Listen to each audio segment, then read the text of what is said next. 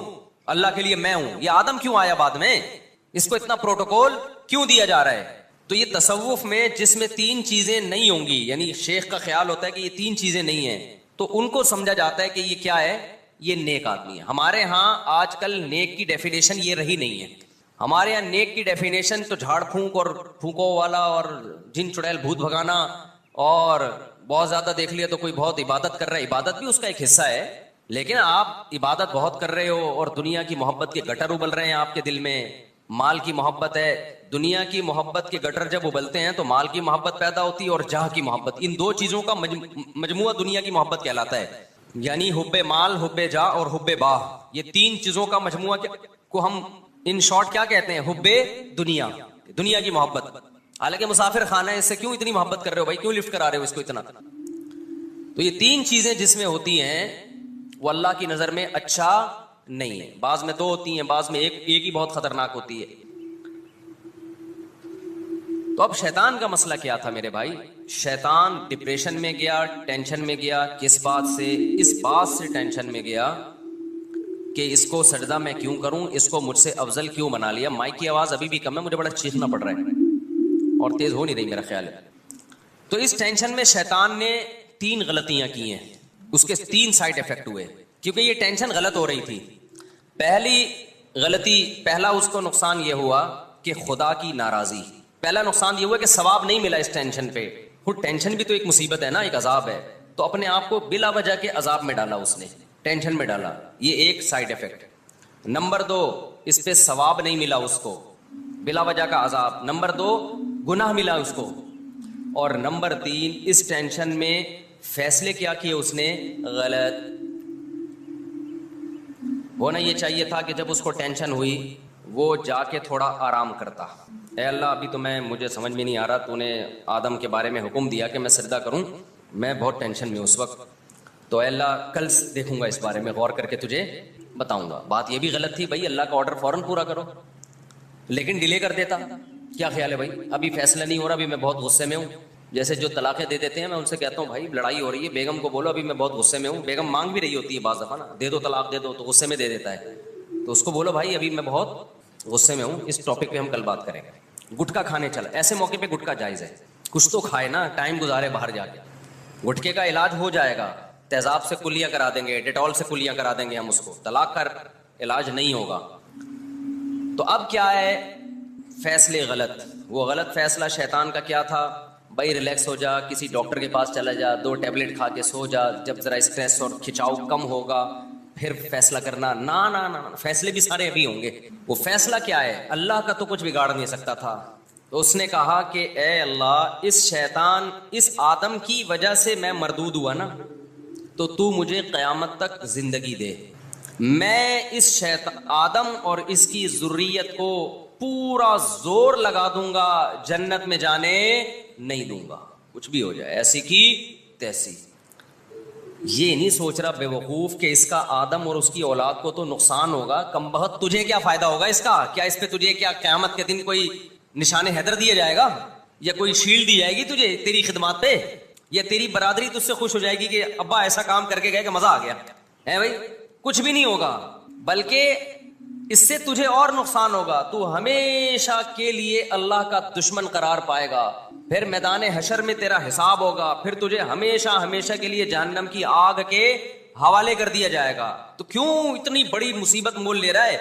لیکن ٹینشن جب بنائی ہوئی ہوتی ہے نا، خدا کی طرف سے نہ ہو، آپ کی اپنی بنائی ہوئی ٹینشن ہو، اس میں درست فیصلے نہیں ہوتے۔ ایک مصیبتیں اللہ کی طرف سے آتی ہیں اور ایک انسان کی بنائی ہوئی ہوتی ہیں، جو بنائی ہوئی مصیبتیں ہیں ان میں درست فیصلے نہیں ہوتے، بلکہ اس ٹینشن میں جو فیصلہ کرو گے وہ اس سے بڑی ٹینشن کا ذریعہ بنے گا۔ سمجھ میں آ رہی ہے کہ نہیں آ رہی ہے؟ بہت اہم باتیں، اللہ کرے کسی طرح کھوپڑی شریف میں بیٹھ جائیں۔ تو الٹا ہی فیصلہ کر لیا اس نے بولا اللہ مجھے مہلت دے دے، اب دیکھ میں یہ شیطان آدم اور اس کی اولاد کے ساتھ کرتا کیا ہوں۔ اللہ میاں نے کہا جا بھائی، کھلا میدان ہے، میں نے آدم کو بنایا، میں پیغمبروں کو بھیج کے سمجھاتا رہوں گا، جو تیری باتوں میں آئیں گے تجھے فالو کریں گے، لیکن میرے نیک بندے تو ہر طرح کا حربہ استعمال کر لے گا، تیرا حربہ ان کے اوپر نہیں چلے گا۔ یہ ہے کھلا میدان ہے، میچ ہے، اننگ ہے، جا تو بھی کھیل اور میرے نیک بندے بھی کھیلیں گے تیرے ساتھ۔ اور یہ مقابلہ اب تک چل رہا ہے اور قیامت تک بولو چلتا رہے۔